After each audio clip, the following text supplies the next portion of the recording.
Hi friends, welcome to my channel. ఈ వీడియోలో interesting facts గురించి తెలుసుకుందాం. World largest natural flower garden ఎక్కడ ఉంది, అది ఏది? ఒకే ప్రాంతం నుండి 2 సముద్రాలపై ఉదయించే సూర్యుడిని చూడగలం. ఆ ప్రాంతం ఏది? ఆ సముద్రాలు ఏవి?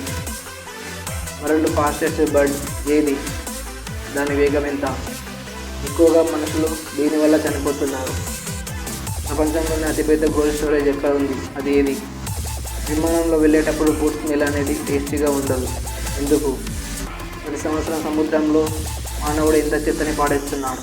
ఇలాంటి ఇంట్రెస్టింగ్ ఫ్యాక్ట్స్ ఈ వీడియోలో తెలుసుకుందాం. Fact 1, Dubai miracle garden. ఇది ప్రపంచంలో అతిపెద్ద గార్డెన్. ఈ గార్డెన్లో 50 మిలియన్స్ పైగా ఫ్లవర్స్ అంటే పూలు, అలాగే 250 మిలియన్స్ పైగా ప్లాంట్స్ ఉంటాయి. ఇది natural flower garden.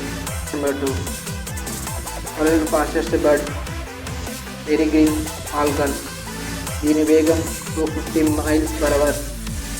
Fact number 3, ఎక్కువగా మనుషులు కొబ్బరి బోర్డున పడి షార్క్స్ అటాక్లోనే ఎక్కువగా చనిపోతున్నారు.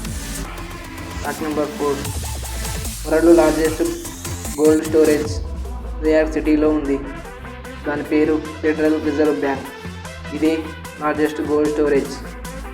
ఫ్యాక్ట్ నెంబర్ 4, ప్రపంచంలో ఉండే మనుషులు మనమంతా కలిసి ఎవ్రీ ఇయర్ 14 మిలియన్ పౌండ్స్ చెత్తని సముద్రంలో పారవేస్తున్నాం. ఫ్యాక్ట్ నెంబర్ 5, ఏరోప్లేన్లో ఫుడ్ అంత టేస్ట్గా ఉండదు, ఎందుకంటే మనం గాల్లో ఎగురుతుంటాం. అప్పుడు మన ముక్కు యొక్క సెన్సార్స్ అంటే పీల్చుకునే సెన్సార్స్ అనే తగ్గుతుంది. దానివల్ల టేస్ట్ అనేది తగ్గుతుంది. మనం గాల్లో ఎగరడమే దానికి కారణం. ఫ్యాక్ట్ నెంబర్ 6, ఒకే ప్రాంతం నుండి 2 సముద్రాలపై ఉదయించే సూర్యుని చూడగలం. ఆ ప్రాంతం ఏది అంటే పనామా. ఇది only place in the world. ఆ సముద్రాలు ఏవంటే ఆర్టిక్ ఓషియన్, అట్లాంటిక్ ఓషియన్. ఈ 2 సముద్రాలపై ఒకేసారి ఉదయించే సూర్యుడిని మనం పనామా ప్రాంతం నుంచి చూడగలం. ఈ వీడియో ఇన్ఫర్మేటివ్ అనిపిస్తే జస్ట్ లైక్ అండ్ కామెంట్. ఇలాంటి మరిన్ని వీడియోస్ కోసం subscribe to my channel. Thank you for watching.